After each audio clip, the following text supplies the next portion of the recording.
오늘 이 본문의 말씀으로 나는 순종의 삶을 사는가? 사실 우리가 순종이라면 단어가 어려운 것도 아니고 순종이라는 말 속에는 함축적인 내용들이 많이 담겨져 있는 말씀으로 충분히 이해가 되는 말씀이기도 합니다. 그런데 오늘은 좀 더 직접적인 내용들을 마음속에 품고 하나님이 우리에게 요구하시는 그 요구의 내용이 무엇인가에 대해서 좀 알아보기를 원합니다. 마태복음 5장에서 7장까지의 말씀을 산상수훈이라 이렇게 부르지요. 주님께서 산 위에 오르사 많은 무리들에게 하나님의 말씀을 증거하신 내용들을 담고 있습니다. 이 산상수훈에는 정말 추억과 같은 말씀들이 얼마나 많이 있는지요. 특별히 율법이 말하는 본래적인 의미에 대해서 산상수훈에는 소상하게 그 내용들을 설명하고 말씀하고 계십니다. 많은 사람들은 그 말씀들을 가리켜서 천국 헌장이다. 왜 천국 헌장이라고 말하느냐 하면 그 말씀이 이루어지는 자리가 바로 천국이 아닌가 이렇게 바라보았기 때문에 그렇습니다. 그런데 그 말씀의 내용이 얼마나 진솔하고 우리에게 와닿는지 사실 교회를 다니지 않는 사람들도 산상수훈에 관한 내용의 말씀을 읽으면서 정말 진수 같은 말씀이다. 예수를 믿지 않는 사람들도 이 산상수훈에 대해서는 아주 긍정적으로 평가를 하는 경우가 많습니다. 그만큼 그 말씀에 진정성이 있기 때문이라 이렇게 이야기해 볼 수가 있겠죠. 그런데 주님은 그 산상수훈의 말씀을 끝맺으시면서 본문의 말씀으로 순종에 대해서 강조를 하십니다.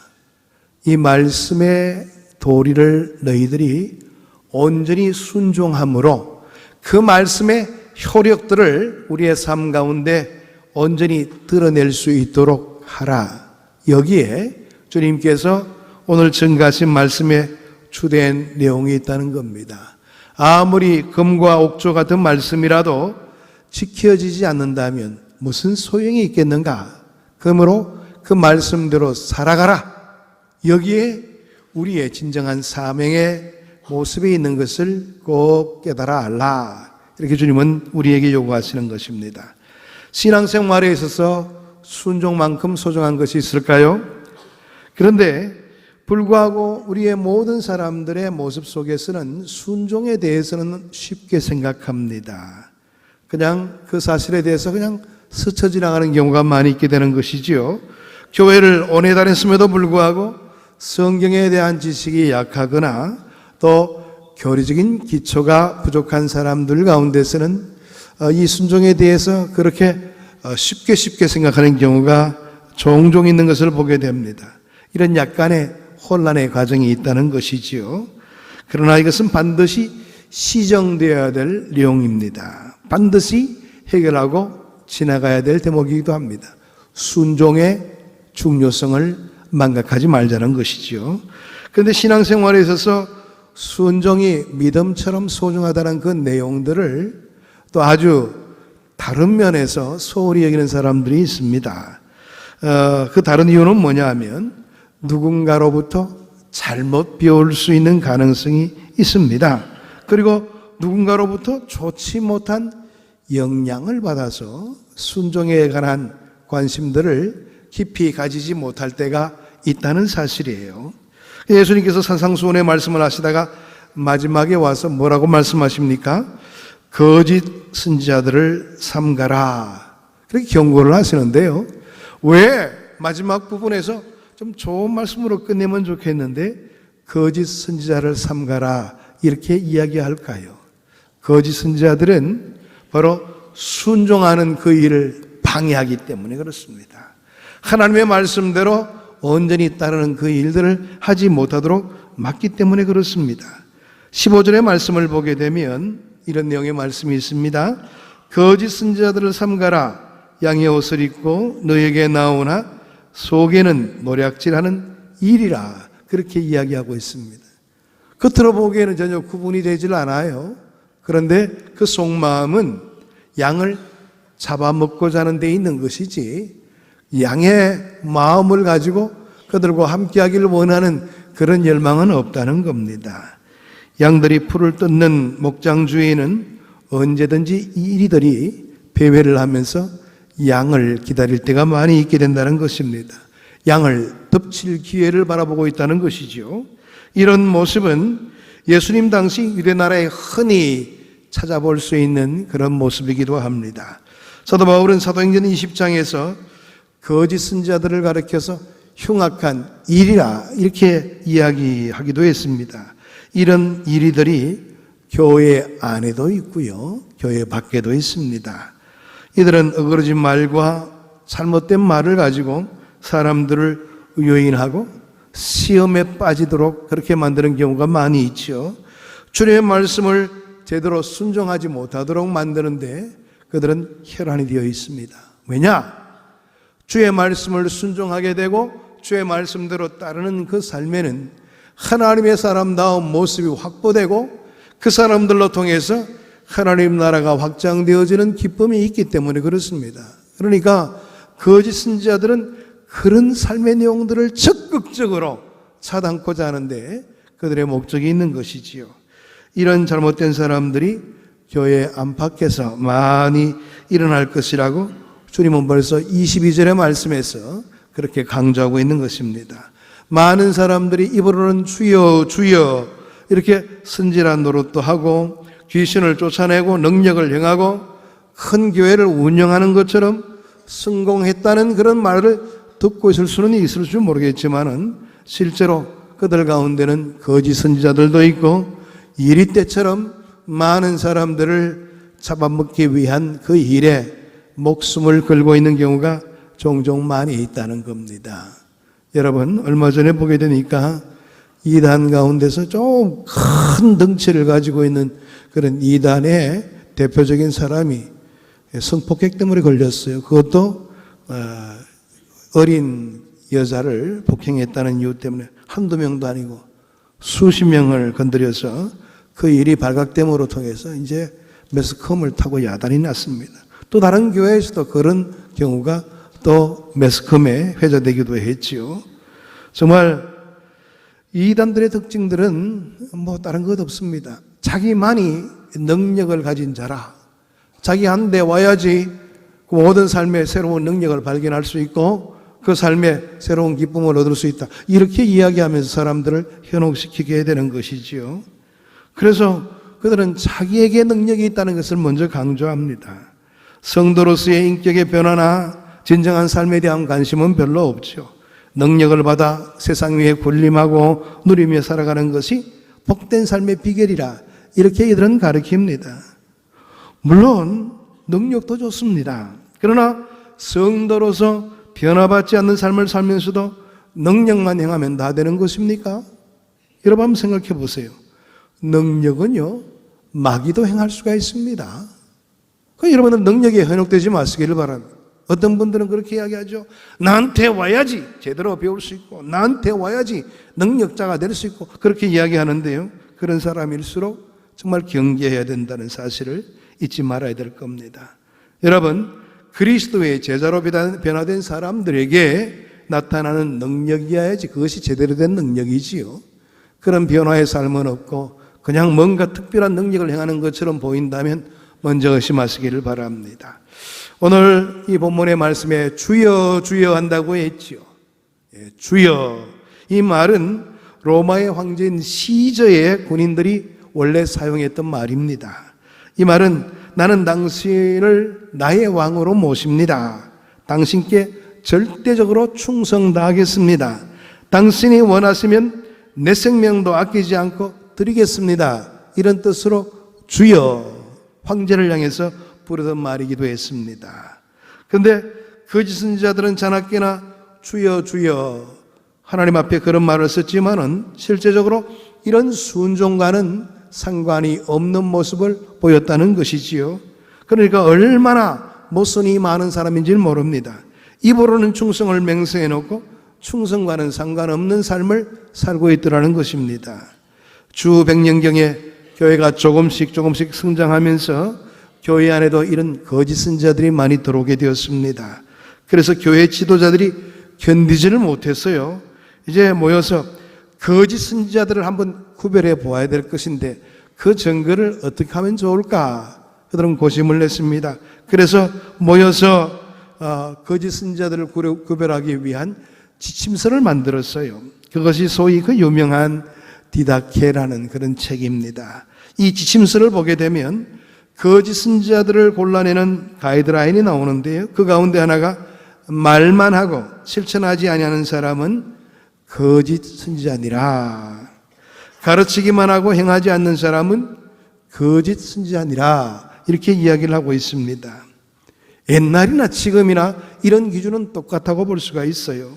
이 거짓 선지자들은 말씀에 대한 순종이 없어서 구원받은 사람으로서의 인격과 생활이 나타나지 않습니다. 여러분, 이단들의 모습들을 보세요. 거짓 선지자들의 모습을 바라보게 되면 그들은요, 조금만 봐도 금방 드러나게 되었어요. 굉장히 비윤리적입니다. 도덕적이지는 못합니다. 또 얼마나 욕심들이 많은지요. 자기만 아는 그런 모습들을 드러내고 있죠. 이런 사람들이 우리 주위에 도처에 있다는 사실입니다. 금방 알 수가 있어요. 인격과 생활이 나타나지 않는 그런 모습들이 있다는 사실입니다. 여러분, 우리 주변을 돌아보게 되면 거짓 선지자와 같은 사람들이 우리의 주변에 도처에 널려 있다는 것을 우리가 경계심을 가지고 바라보아야 될 겁니다. 그런 사람들의 영향을 직간접적으로 받지 않는 완전한 지대, 이런 지대는 없는 것 같습니다. 밤낮 기도한다면서 성경을 끼고 교회를 다니면서 열심히 주여 주여 말씀에 순종하는 일과는 무관하게 교회 안에서 걸림돌 같은 역할을 감당하면서 많은 사람들을 호시탐탐 넘보는 그런 악의 세력들이 있기 마련입니다. 그 인격이 세상에 믿지 않는 사람들에게도 미치지 못하는 인격을 가지고 있으면서도 잘 믿는 채 교만하고 있는 사람들이 없지 않아 많아 있다는 것입니다. 이런 사람들은 모두가 거짓 선지자가 될 수 있는 확률이 높은 사람들이죠. 이런 사람들을 가까이 하면 정말 무서운 해를 당할 수밖에 없는 겁니다. 자신도 모르게 오염되어서 닮아갈 위험이 대단히 높다는 것이지요. 믿음이라는 것은 영적이고 내면적인 것입니다. 그러므로 겉으로 봐서는 잘 모릅니다. 이 사람의 믿음이 좋은 믿음인지 참 믿음인지 거짓 믿음인지 얼른 분간하기가 어렵습니다. 그러므로 그 사람의 믿음을 평가하려면 얼마나 말씀대로 순종하는 삶을 살고 있는가, 이것을 정확하게 점검해 보면 되는 것입니다. 순종하는 삶을 보는 것은 실제적인 것이고 외적인 것이기 때문에 판단하기가 쉬운 것이지요. 사는 모습을 보고 저 사람의 믿음이 진짜다 하고 판단해 볼 수가 있다는 겁니다. 성경에도 보게 되면 좋은 과실이 열리는 나무를 보고 좋은 나무라 이렇게 알 수 있듯이 순종하는 생활을 하는 사람의 믿음을 보고 변화된 인격을 보고 좋은 믿음, 참 믿음이라 이렇게 말해 볼 수가 있다는 사실입니다. 로마서 16장 26절 27절의 말씀을 한번 같이 읽어볼까요? 같이 읽어보겠습니다. 이제는 나타내신 바 되었으며 영원하신 하나님의 명을 따라 선지자들의 글로 말미암아 모든 민족이 믿어 순종하게 하시려고 알게 하신 바 그 신비의 계시를 따라 된 것이니 이 복음으로 너희를 능히 견고하게 하실 지혜로우신 하나님께 예수 그리스도로 말미암아 영광이 세세무궁하도록 있을지어다. 아멘. 오늘 이 내용의 말씀을 보게 되면 사도 바울이 로마서의 끝을 맺으면서 주님께서 이 세상에서 복음을 전하시는 목적이 분명히 모든 민족들로 하여금 순종하고 믿고 순종하게 하기 위한 것이라 이렇게 밝히고 있는 것을 보게 됩니다. 주님은 믿기만 하도록 하기 위해서 복음을 전하신 것이 아니라는 것이지요. 믿고 그 믿음대로 순종하도록 하기 위하여 모든 민족에게 복음을 전하신다. 그렇게 말씀하십니다. 그러므로 믿음과 순종은 떼어놓으려 놓을 수 없는 부분입니다. 야고보서의 내용들을 잠깐 살펴볼 필요가 있습니다. 야고보서 2장 14절의 말씀 다시 한 번 더 같이 읽어볼까요? 내 형제들아 만일 사람이 믿음이 있노라 하고 행함이 없으면 무슨 유익이 있으리요? 그 믿음이 능히 자기를 구원하겠느냐? 아멘. 오늘 이 내용의 말씀 보게 되니까 믿음이 있노라 하고 행함이 없다면, 다시 말해서 순종하는 그런 삶의 모습이 없다면 무슨 유익이 따르겠는가 말이에요. 그 믿음이 능히 자기를 구원할 수가 있겠는가? 이 야고보 선생은 오늘 이 내용의 말씀으로 강조하고 있는 그런 모습을 보게 됩니다. 또 22절의 말씀에는 이런 말씀이 나옵니다. 같이 한번 읽어볼까요? 내가 보거니와 믿음이 그의 행함과 함께 일하고 행함으로 믿음이 온전하게 되었느니라. 오늘 이 내용 보게 되니까 믿음이 그 행함과 함께 나타나게 되는 거예요. 그래요. 이게 바로 믿음의 참된 결과가 행함으로, 순종함으로 나타나게 된다는 것을 이야기하고 있는 말씀의 내용이죠. 또 26절의 말씀을 보게 되면 그 말씀이 더욱더 우리의 삶 가운데 와닿는 것을 보게 됩니다. 같이 읽어보겠습니다. 영혼 없는 몸이 죽은 것과 같이 행함이 없는 믿음은 죽은 것이니라. 오늘 이 내용 보게 되니까 행함이 없는 믿음은 죽은 것과 같다. 믿음이라고 말할 수가 없다. 그렇게 이야기합니다. 그럼 믿음마대로 우리가 행동을 옮기게 될 때 그 믿음의 효력들이 내 삶을 통해서 인격을 변화시키고 나를 바라보는 많은 사람들로 통하여 변화의 귀한 역사를 경험할 수 있도록 그렇게 만들게 된다는 사실입니다. 그렇습니다. 그러므로 순종이 따르지 않는 믿음은 믿음이 아니다. 이렇게 이야기해 볼 수가 있는 것이죠. 우리 모두는 여기에 대해서 정신을 차리면서 믿음을 생각하고 순종을 우리가 온전히 감당해야 될 책무가 있다는 것을 생각해 볼 수가 있습니다. 우리의 생활 이면에는 믿음과 순종 사이를 이간질하는 그런 복병이 숨어 있는 것을 보게 됩니다. 우리는 성경을 읽을 때에 익숙한 말씀을 대하게 되면 마치 자기가 그 말씀대로 살아가는 것처럼 여길 때가 참 많습니다. 그런 버릇들이 있죠. 그거 내가 아는 말씀이지. 근데 그 말씀대로 살아가는가에 대한 고민이 별로 따르지 않습니다. 그 말씀이 내 생활 가운데 얼마나 적용되고 있는가를 바라보면서 그 말씀을 이해해야지 그 말씀이 더욱더 와닿을 수가 있게 되는데, 근데 그런 생각들을 가지지 않죠. 알고 있다는 것으로 자기가 그렇게 살아가는 것처럼 여길 때가 많이 있다는 사실입니다. 이것은 잘못된 것이지요. 말씀을 듣고 배우면서 얻은 진리는 삶으로 그대로 나타날 때에 그 말씀의 효력이 있는 것입니다. 말씀을 들을 때는 다 수긍하죠. 아멘 아멘 하십니다. 그러나 삶의 현장에서 그 말씀과 무관하게 산다면 그것을 올바른 믿음의 사람이라 이렇게 평가할 수가 있겠는가 하는 점입니다. 주님께서는 이것은 아니다 그렇게 말씀하시는 겁니다. 여러분, 과거에 이 트로이성이 함락되게 될 때에 그 목마를 통해서 잠복시켜 놨잖아요. 그래서 결국 트로이성이 함락되고 맙니다. 우리가 이런 생활을 하면서 신앙생활 잘한다고 여기게 될 때는요, 나중엔 신앙이 완전히 함몰되는 그런 결과를 낳게 되고 말 것입니다.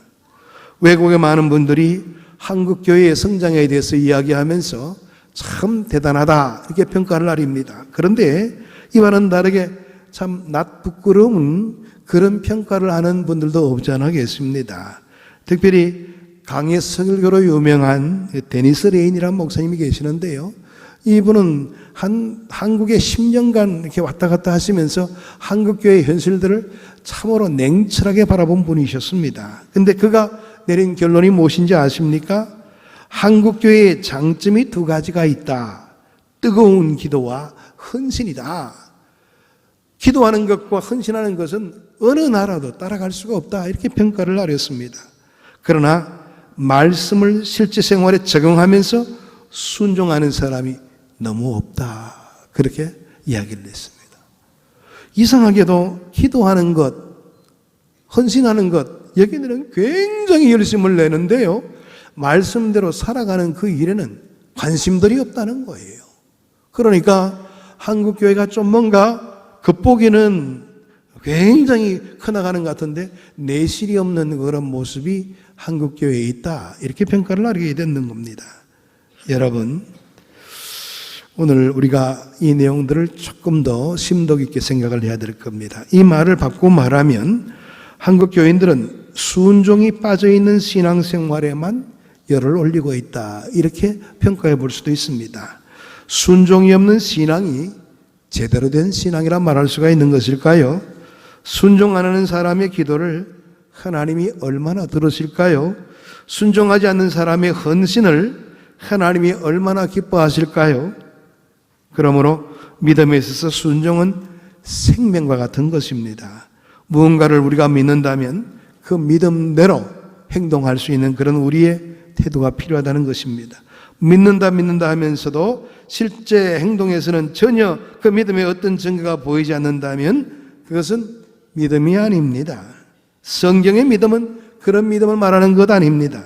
천국 가는 믿음은 그런 믿음을 말하는 것 아닙니다. 예수 그리스도를 나의 구주로 고백하고 예수를 닮아가고자 하는 그런 열정을 가지는 믿음은 그런 믿음이 아닙니다. 물론 우리가 말씀 전부를 다 순종하며 산다는 것은 불가능한 일이지요. 그러나 말씀이 나에게 도전을 줄 때마다 그 말씀대로 살기 위하여 발버둥 치고 말씀대로 순종하려는 우리의 결단의 모습을 갖추는 것은 믿는 자로서 반드시 감당해야 될 우리의 삶의 모습이라는 겁니다. 오늘날 한국교회가 이렇게 어려움을 당하고 있는 이유도 바로 믿는 자들의 삶에 순종이 없기 때문이 아닌가 생각해 볼 수가 있습니다. 예? 신앙은 있다고 자기 자신도 평가하고 있는데 실제로 신앙이 없는 것과 다름이 없어요. 왜? 순종하려고 마음에 작정을 하지 않으니까 그런 겁니다. 참 우리가 두렵게 바라보아야 될 내용입니다. 오늘날 우리의 정치 현실이나 경제 현실이 말도 안 되는 상황을 경험하고 있잖아요. 저는 그렇게 봅니다. 우리 믿는 자들에게 각성을 주시기 위한 하나님의 채찍이 아닌가요? 뭐 논리로 설명을 할 수가 없어요. 왜 이렇게 어렵게 되는지. 그런데 저는 그렇게 봅니다. 믿는 자들로 하여금 그래, 우리가 얼마만큼 순종을 안 했으면 하나님께서는 이런 방법으로 순종의 깊이를 더해가도록 만드시는가.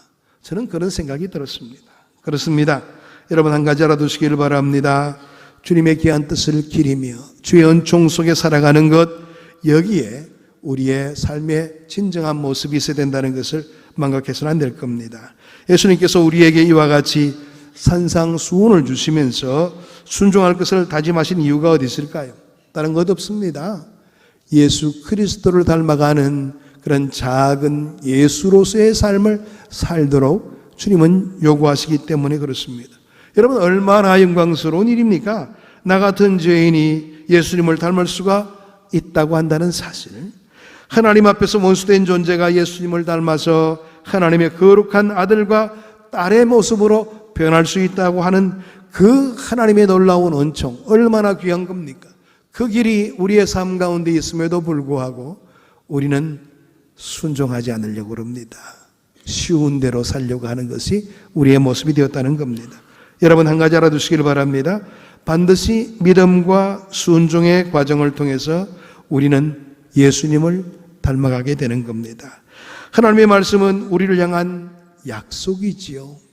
하나님의 말씀은 우리를 향한, 다른 사람을 향한 약속이 아니고 나를 향한 약속입니다. 그 약속은 내가 그 약속대로 지킬 때 유효한 것입니다. 그 약속의 결과가 내 삶에 영향력을 줄 수 있다는 겁니다. 그런데 우리는 약속은 맺습니다만은 약속대로 살지 않습니다. 그래서 그 약속의 효과를 내 삶 가운데 체험하지 못하고 있는 겁니다. 세상 사람들을 바라볼 때는 멍청하고 바보같이 보일지는 모르지만은 우리가 믿음과 순종을 통해서 주님의 모습을 닮아가는 이 길이야말로 마지막 영생이 있는 길이고 영원토록 하늘의 별처럼 빛나는 축복의 길임을 알아야 합니다. 이렇게 주님을 닮아가기 위해서 주의 말씀 한마디 한마디에 힘을 다하고 정성을 다하여 순종하려고 하는 자에게 하나님께서는 그만이 아는 그 은혜를 허락하시더라고요. 저는 여러 교회에서 이제 목회를 하면서 또 부목사 시절도 보내고 전도사 시절을 보내면서 오늘 이 시간까지 오면서 정말 순종하는 자의 삶의 모습은 금방 드러나게 되는 것을 보게 됩니다. 벌써 삶의 태도가 다르더라고요. 항상 긍정적입니다. 밝습니다. 그리고 비관적이지 않습니다. 항상 주의 뜻을 우선적으로 생각하는 그런 모습을 갖고 사시더라고요. 그렇습니다. 주님께서는 바로 그런 삶을 우리에게 원하십니다. 또 그런 자들로 하여금 주의 나라가 확장되어 나갈 수 있도록 만드시는 하나님이시라는 것을 저는 깨달아 느낄 수가 있게 되었습니다. 순종하는 자에게 하나님은 은혜를 주십니다. 우리는 순종하지 아니함으로 우리의 신앙생활을 너무나도 비참하게 만들 때가 많습니다. 우리는 쉬운 것만 취하려고 할 때가 많습니다. 순종치 않는다는 거 왜 그럴까요? 너무 어렵다는 거예요. 하여간 말씀대로 살아가는 것이 얼마나 힘드는데 왜 그렇게 순종을 강조하십니까? 어려워도 그 길을 걸어가야 되는 것이 주님께서 우리에게 요구하시는 겁니다. 또 주님께서는 우리를 걸어가도록 요구하시면서 가만히 버려두시는 것 아니에요. 함께 해주십니다. 임마누엘의 하나님으로 그 말씀에 깊이 있는 자리에 이르를 수 있도록 주님께서 이끌어 주시거든요. 내 힘으로 하려고 그러니까 힘든 겁니다. 그러나 순종은 주님을 의리하면서 하는 것이 순종입니다. 나는 불가능해 보여도 주님을 의지하면서 그 길을 걸어가다 보면 나도 모르는 사이에 그 일을 순종함으로 지켜내는 그런 모습을 보이게 되어 있다는 겁니다. 여러분, 그 길이 험하다고 해서 회피하고 쉽게 신앙생활을 하려고 하지 마십시오. 나중에 그런 신앙생활은 사상 누각과 같습니다. 모래 위에 집을 지은들 그것이 뭐가 든든하겠어요. 금방 무너질 수밖에 없고 아무 흔적도 없이 사라지는 그런 어려움들이 도래하게 될 것입니다. 주님을 사랑하는 마음으로 순종하게 되면 나를 향한 그 약속의 말씀들이 반드시 이루어지게 될 겁니다. 여러분들도 그 기쁨을 누릴 수 있게 되기를 바랍니다. 이제부터 우리의 삶이 좀 달라지기를 원합니다. 그냥 대충 따라다니면서 신앙생활을 하는 것이 아니라 내가 주체가 되어 내가 하나님 말씀 앞에서 온전히 말씀대로 따르며 말씀대로 이행하겠습니다. 이런 의지를 가지시고 신앙생활에 임하시기를 바랍니다. 하나님께서는 부족한 나를 통해서 하나님 나라의 그 귀한 역사를 이룰 수 있도록 그렇게 인도하실 것이고, 부족한 나를 통해서 믿지 않는 사람들이 그렇구나, 믿는 사람들의 가치가 여기에서 나타나는구나, 많은 것들을 체험할 수 있도록 우리의 삶을 인도하실 것입니다. 오늘 주님이 주시는 산상수훈의 마지막 결론이요, 또 우리에게 도전 주시는 그 내용의 말씀이 바로 순종에 있다는 것을 다시 한번 더 깨닫습니다. 오늘 이 말씀을 대하여 보면서 나는 어떤 모습으로 신앙생활을 하는가, 수월하게 대충 살아가는 것이 내 삶의 모습은 아니었던가 철저하게 점검하면서요, 주의 말씀 앞에서 올바로 매일매일의 삶 가운데 말씀대로 살고자 하는 그런 새로운 결단을 가질 수 있는 저와 여러분이 되시기를 축복합니다. 기도하겠습니다. 하나님 참 감사합니다. 오늘도 주의 말씀으로 우리에게 도전 주시고 하나님의 선한 뜻을 바라보게 하시니 감사함을 드립니다. 우리가 믿음대로 행동하는 것은 우리의 당연지사인 일입니다. 그럼에도 불구하고 믿음은 가지는 것 같지만은 우리의 행동으로 보이지 못할 때가 많은 것이 우리의 모습이었습니다. 이제부터 우리의 모습이 달라지게 되기를 원합니다. 반드시 순종으로 주의 뜻을 따르며 주의 약속된 말씀이 내 삶 속에서 유효하게 되는 기쁨을 누릴 수 있도록 주님 친히 역사해 주시고 인도해 주옵소서. 예수 그리스도의 이름으로 기도하옵나이다. 아멘.